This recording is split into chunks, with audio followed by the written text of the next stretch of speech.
Hello fans, join the Celtic family. Subscribe now to our official Celtic Football Club channel and immerse yourself in the exciting world of green and white football.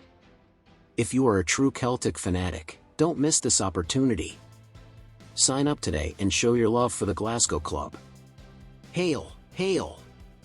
Celtic's quest for a new manager is just beginning, and it has arguably never been more appealing for a new manager to take the helm.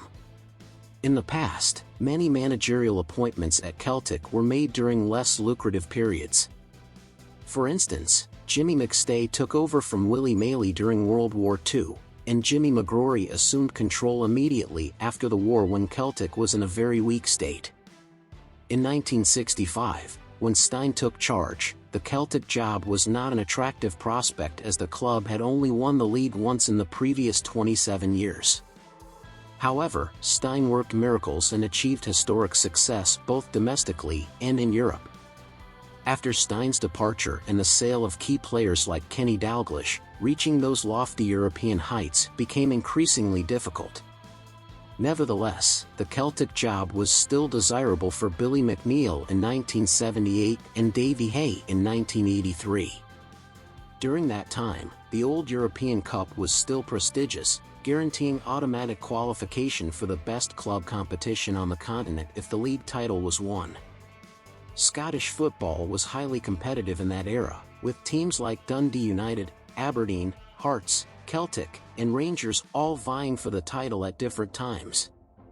McNeill's return in 1987 came when the club was in a similar position, well placed domestically but with its best European days behind it.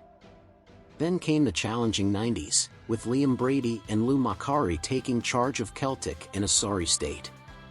There was a glimmer of hope when Tommy Burns arrived, with Fergus McCann injecting new life into the club, but competing against a financially dominant Rangers was always a tough task. Wim Jansen ultimately proved that the Celtic role was excellent by stopping Rangers 10 in a row, but even then, the position wasn't more attractive than it is now, given Rangers' status as strong favourites for the title in that high-pressure season. With the title regained, Jansen left, and Dr. Venglos arrived with Celtic still facing financial disparities in Scotland. A year later, John Barnes took over on the back of Rangers having won a treble. The turn of the millennium presented a favourable time to join Celtic in many aspects. Martin O'Neill arrived with significant funds to spend, a completed stadium, and genuine prospects for success in Europe and domestically. However, a rebuilding process was required, and Rangers were still spending considerable sums of money. The luxury of signing players like Hartson, Sutton, and Lennon from the top end of the English Premiership was something that no Celtic manager has been able to afford since. It paid off with a domestic treble, 3 league titles, and a UEFA Cup final. In hindsight, one could argue that this era was possibly the best time to take the Celtic job. The sense of loss when O'Neill departed was palpable. The financial landscape of football was changing, so Gordon Strachan had to contend with a declining budget, player sales, and a fan base longing for the days of Larsson terrorizing Europe's elite. Although the Celtic job was certainly attractive, with the possibility of Champions League qualification and closely contested domestic competition, Strachan did an excellent job. Tony Mowbray found himself in a similar position to Strachan when he joined Celtic.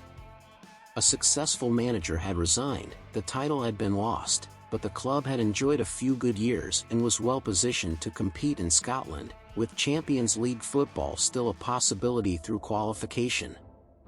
Mowbray's departure in 2010 left Celtic in a sorry state, and Neil Lennon had to undertake a complete rebuild just to challenge in Scotland, let alone navigate European qualifiers.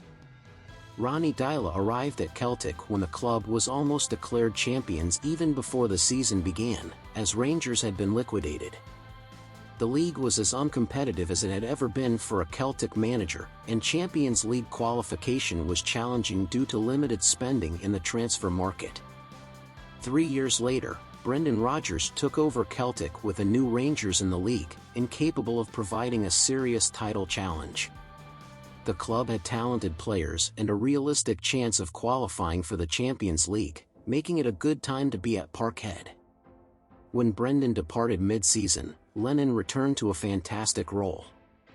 Celtic had been in the Champions League for consecutive seasons and won back-to-back trebles, with a third treble firmly in their sights. By the time Lennon left, the team was in disarray. Ange Postecoglou took on a side that had finished 25 points behind Rangers in the previous season. Qualifying for the Champions League was a requirement, and several senior players had departed. However, Celtic had £40 million in the bank, and this year's Champions League earnings were still to come, providing a healthy budget to work with.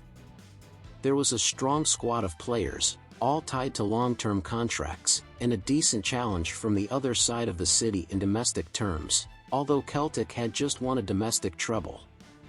An incoming manager could not ask for a better situation than automatic qualification to the premier competition in football, a talented team, 60,000 season tickets sold, a good budget, and a highly successful club to work with. Dear Celtic fans, thank you for watching our video and being a part of this incredible journey in support of our beloved club. We hope you have enjoyed the latest news and information shared. Now, we want to hear from you. The question is, do you believe that Kieran McKenna would be the right choice as our new manager? Leave your opinions in the comments below. We want to know your views and expectations for the future of Celtic under McKenna's leadership.